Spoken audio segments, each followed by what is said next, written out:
सभी लोगों को नमस्कार। मैं विनीत तिवारी आप लोगों का अपने चैनल पर स्वागत करता हूं। देखिए, मैं बहुत ही इम्पोर्टेंट टॉपिक पर बात करना चाहता हूं। बहुत समय हो गया, कई सालों से, अब तो कई बोलना पड़ेगा क्योंकि 1-2 साल तो सरकार गिनती में मानती नहीं है। और 1 साल कहाँ, हमें 2 से ढाई साल हो चुका है कोविड के जाने के बाद। मतलब कोविड से अगर हम लगाएं तो कोविड-19 जिसे हम बोलते हैं वो 2020 में हमारे देश में आया। और कोविड की वजह से हमारे देश के बहुत सारे जो सेक्टर हैं वो सभी प्रभावित हुए और देश को बहुत नुकसान हुआ। ये आप सभी लोग जानते हैं। और स्टूडेंट्स, स्पेशल स्टूडेंट्स की लाइफ जो कि बहुत इंपॉर्टेंट लाइफ होती है, जिसको हमारी गवर्नमेंट जो है वो सपोर्ट नहीं करती है, उस चीज़ को कितना नुकसान हुआ इसके बारे में गवर्नमेंट ना तो सोचना चाहती है।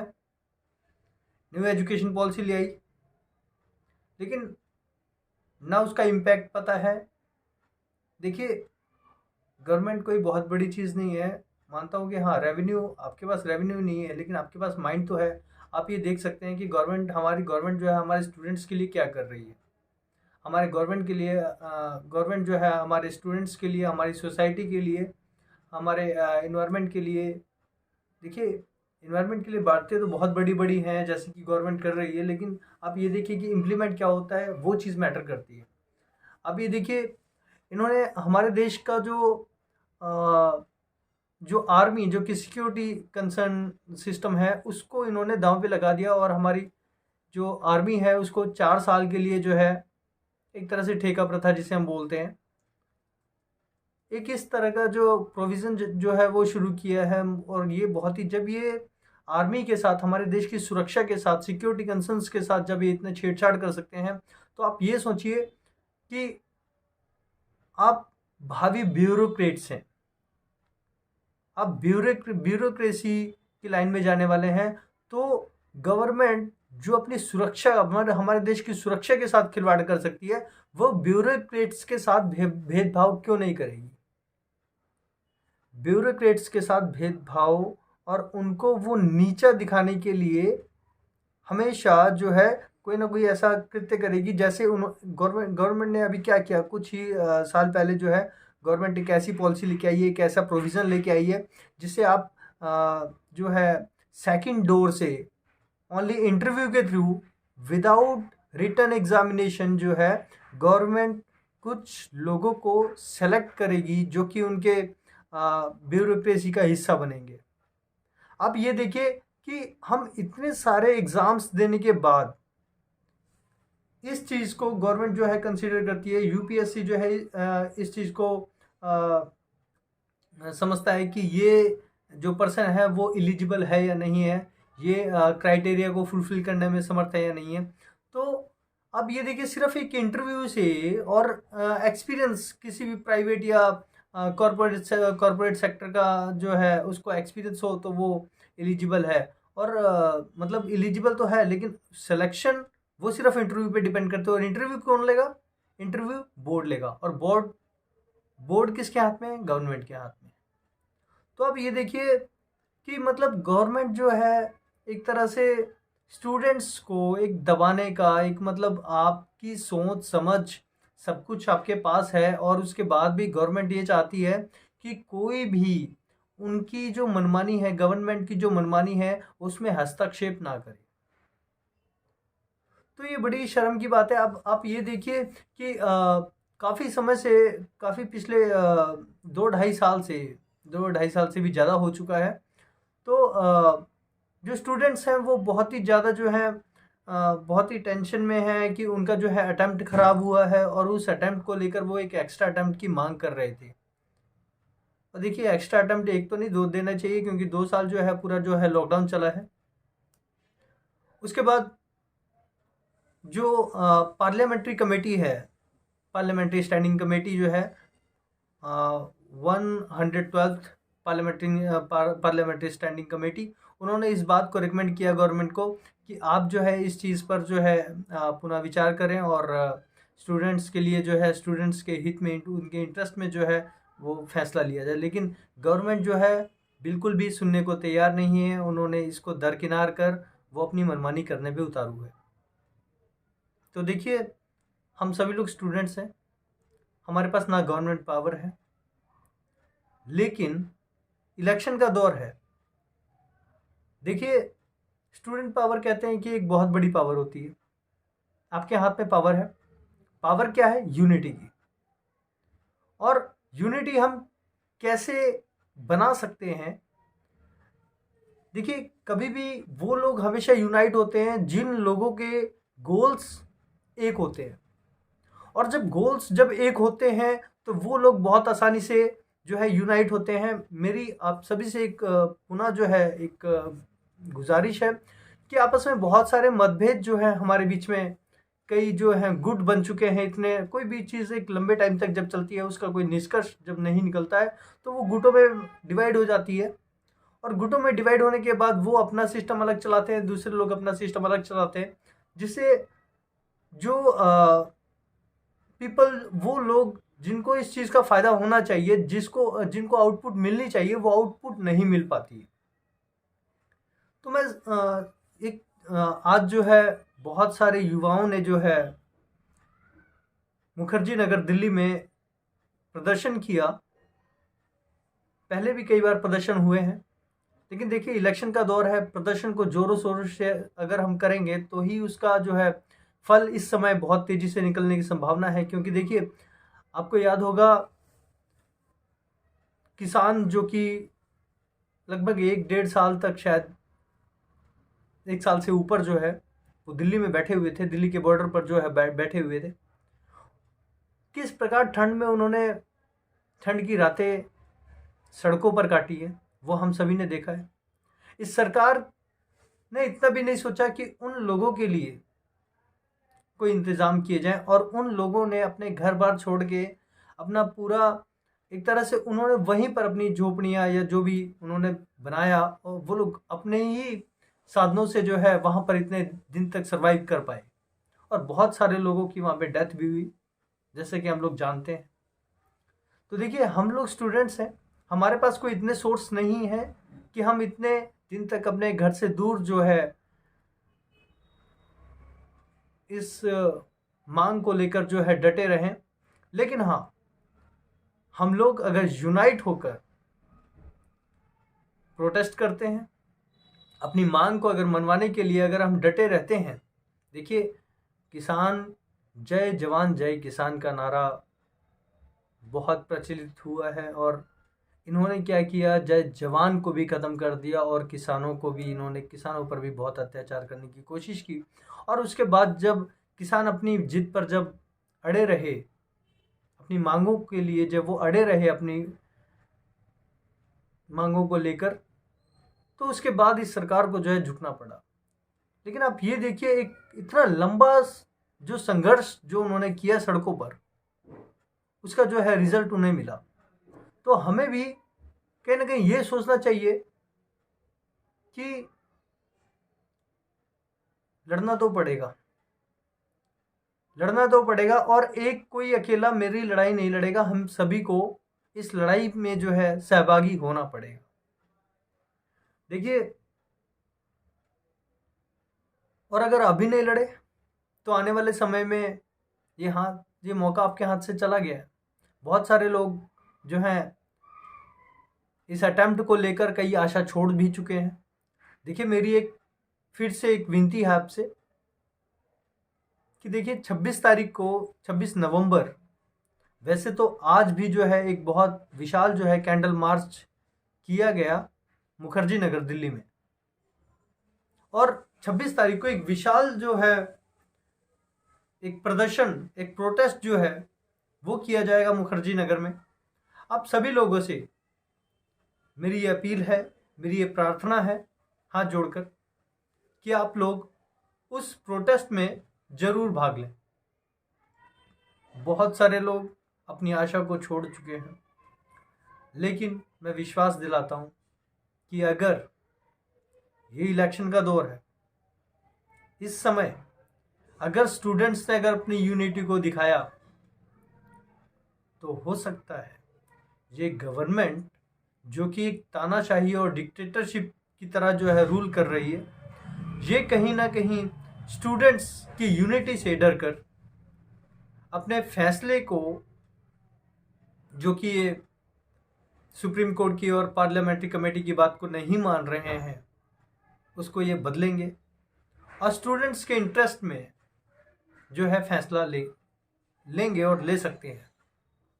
देखिए, मैं सिर्फ आपसे यही कहना चाहता हूँ कि 26 नवंबर को जो विशाल जो सत्याग्रह आंदोलन जो है होने वाला है।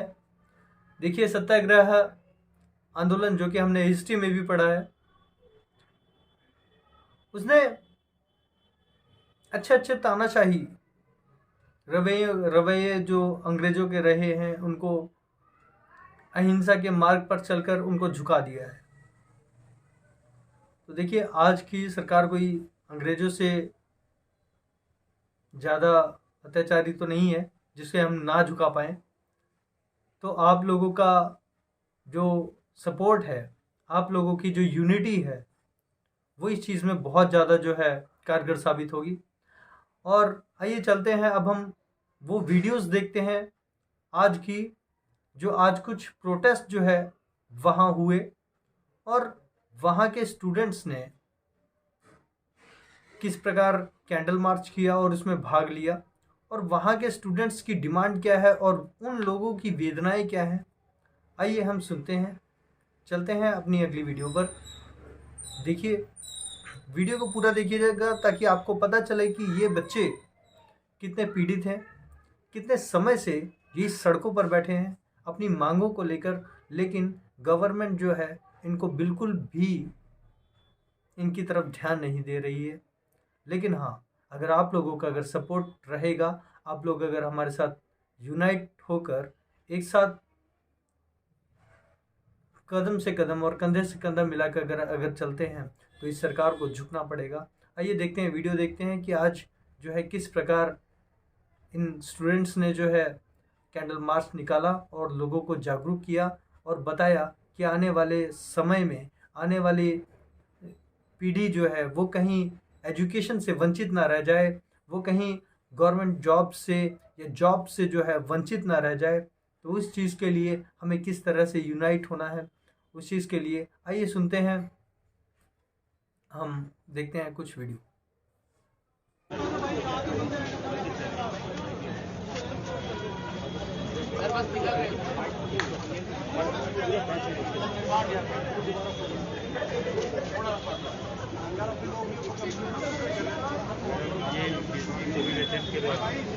जो आगे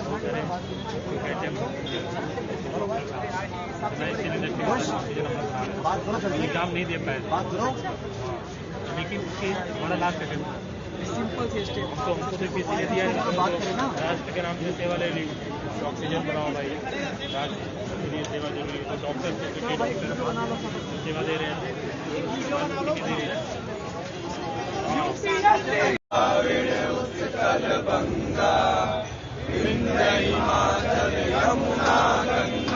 उच्छल जलधि तरंगा, तब शुभ नामे जागे, तब शुभ आशीष मांगे, गाहे तब जय गाथा, जन गण मंगलदायक जय, भारत भाग्य व्याथा, जय हे जय हे जय हे जय जय जय हे, भारत माता की जय, मातरम मातरम, जिंदाबाद जिंदाबाद, भारत माता की जय, भारत माता की जय, वंदे मातरम वंदे मातरम। अभी हम लोग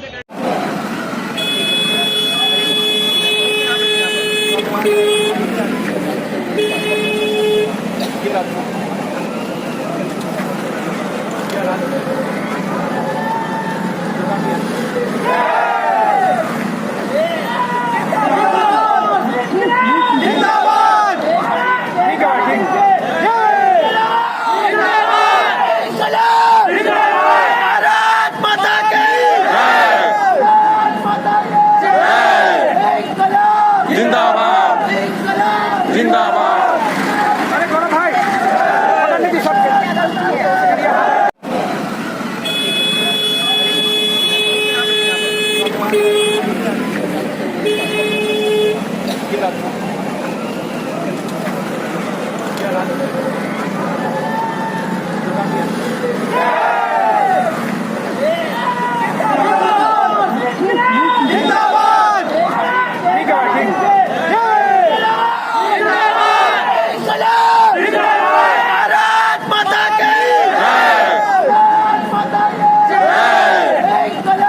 जिंदाबाद जिंदाबाद।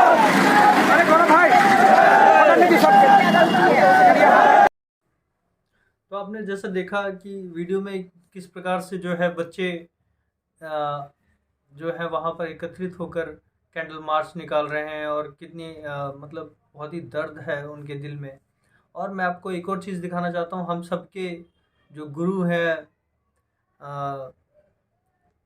जिनसे हम सभी जो है बहुत ज़्यादा इंस्पायर होते हैं, श्री अवध ओझा जी, उन्होंने जो है एक साइकिल यात्रा जो कि लखनऊ से शुरू करके उत्तर भारत तक के लिए जो है निकाली थी।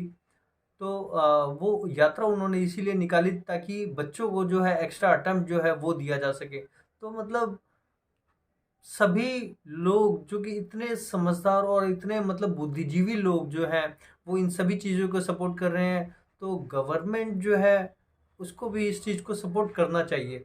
और यहाँ तक कि मैं आपको बताना चाहता हूँ, देखो अभी मैं आपको एक और वीडियो दिखाता हूँ जिसमें लोकसभा का जो 0 और जो चल रहा था उसमें हरियाणा के सांसद हैं धर्मवीर सिंह जी, तो उन्होंने भी इस चीज़ को जो है बहुत ही ज़ोर से जो है लोकसभा में उठाया था। तो आप देख सकते हैं वीडियो में, मैं आपको दिखाता हूँ कि किस प्रकार से धर्मवीर जी ने जो है, धर्मवीर जो कि सांसद हैं हरियाणा से, उन्होंने किस प्रकार इसकी आवाज़ उठाई। और जो है अवध ओझा सर ने भी किस प्रकार से आवाज़ उठाई, जो कि बहुत ही ज़्यादा जो है उन्होंने बच्चों के लिए डिमांड की, लेकिन गवर्नमेंट ने जो है उनकी बात भी नहीं सुनी और उनकी बात को भी नकार दिया। जो कि उन्होंने एक साइकिल यात्रा जो उन्होंने शुरू की कि बच्चों को एक्स्ट्रा अटेम्प्ट मिले। तो ये बहुत ही शर्मिंदगी की बात है कि जो इतने लाखों लोगों के लिए जो इंस्पिरेशन है उनकी बात को इस तरह से दरकिनार किया गया। तो मतलब बहुत ही शर्म की बात है। गवर्नमेंट कोई भगवान नहीं है, गवर्नमेंट चेंज होती है और वो लोग शायद इस चीज़ को भूल गए हैं कि बच्चों के भविष्य के साथ अगर वो खेलेंगे तो उनके साथ सही नहीं होगा। तो बाकी मैं भगवान पर ये चीज़ छोड़ता हूँ, लेकिन गवर्नमेंट को इस चीज़ पर फिर से जो है ध्यान देना चाहिए कि बच्चों के भविष्य के साथ खिलवाड़ ना करके आप कुछ भी करिए, लेकिन अपने देश की शिक्षा, चिकित्सा और जो देश का भविष्य है, इस देश का विद्यार्थी, उनके साथ जो है उनके भविष्य के साथ छेड़छाड़ नहीं करनी चाहिए। ये मेरी फिर से जो है गवर्नमेंट से अपील है कि हम युवाओं की बातों को जो है ध्यान से इस पर पुनः जो है विचार करें और प्राइम मिनिस्टर मोदी जी जो हैं इस पर संज्ञान लेकर, अपने हाथ में लेकर, DOPT मिनिस्टर जो कि है जो इस चीज़ को बिल्कुल ही नज़रअंदाज कर रहे हैं, उनको भी जो है वो जानबूझ के नज़रअंदाज कर रहे हैं। तो प्रधानमंत्री मोदी जी से हमारी यही गुजारिश है कि आप स्वयं जो है इस मामले को देखें और इस पर विचार करें। आइए हम सुनते हैं अवध ओझा जी की जुबानी कि उन्होंने किस लिए जो है साइकिल यात्रा की शुरुआत की। चलिए चलते हैं। एलिवेट कर देता है। जैसे मैंने साइकिल यात्रा की लखनऊ से दिल्ली। साइकिल यात्रा? हाँ, कब? साइकिल चलाई थी मैंने 16 सितंबर 2019। UPSC का अटेम्प्ट बढ़ाने की मैं मांग कर रहा था कि एक अटेम्प्ट बढ़ा दिया, तो मैंने साइकिल सत्याग्रह किया था। तो लखनऊ से दिल्ली तक मैंने साइकिल चलाया था। मेरे साथ 12 लोग थे, उसमें हिमांशु भाटी जी वगैरह ये सारे लोग थे। तो जब शून्यकाल श्री धर्मवीर सिंह जी बैठिए बैठिए बैठिए तो बैठिए, चलने दीजिए शून्यकाल। आपको अवसर मिलेगा। आप प्लीज सिट डाउन प्लीज। कहना चाहता हूँ, पूरी दुनिया जानती है कि कोविड-19 महामारी ने सबको हिलाकर रख दिया, जिससे उद्योगों से लेकर नौकरियों तक भयंकर प्रकार से अस्त व्यस्त हुई है। सभी सेक्टर से नौकरियां कम हुई, सरकारी नौकरियां भी इन 2-3 सालों में नहीं दी गई, जिसकी वजह से बहुत से अभ्यर्थी ओवर एज हो चुके हैं। सिविल सर्विसेज के बहुत से अभ्यर्थी सालों से तैयारी कर रहे थे, कई छात्र तो इंटरव्यू तक पहुंच गए, लेकिन कोविड के कारण अच्छे से तैयारी न कर पाने के कारण इंटरव्यू नहीं दे पाए, क्योंकि कुछ अभ्यर्थियों ने बताया कि उनकी परिवार में कोई न कोई बहुत नजदीकी सदस्य गुजर गए थे। इस प्रकार से बहुत से अभ्यर्थी जो प्री या मेन पेपर पास कर चुके थे वो भी इस प्रकार की परेशानियों से गुजरे। बेहद अफसोस की बात है कि ऐसे बहुत से अभ्यर्थी और एज हो गए। इसमें सबसे ज्यादा सामान्य कैटेगरी के अभ्यर्थी आए हैं। मेरा आपके माध्यम से सरकार से निवेदन है कि इन अभ्यर्थियों को एक मर्सी चांस दिया जाए। दूसरा, वायुसेना के एक्स और वाई ग्रुप के फार्म 2020 में निकाले थे, जिसकी लिखित परीक्षा सितंबर 2020 में हुई थी। फरवरी 2021 में रेस, मेडिकल आदि सब हो गए। मैं फिर आपका अनुरोध करता हूँ, हम सर प्रचार कर रहे थे, आपको अवसर देंगे से 15 जून 2022 प्लीज। नो कर दी। This is not the right way, this is not the right way. अभ्यर्थी बाद वाले सभा की कार्यवाही आज दोपहर 2 बजे तक के लिए स्थगित की जाती है। तो देखा आपने किस प्रकार जो है हमारे ओझा सर ने ये इस आवाज़ को जो है बुलंद किया और बहुत सारे सांसदों ने भी। आप सभी का बहुत बहुत धन्यवाद।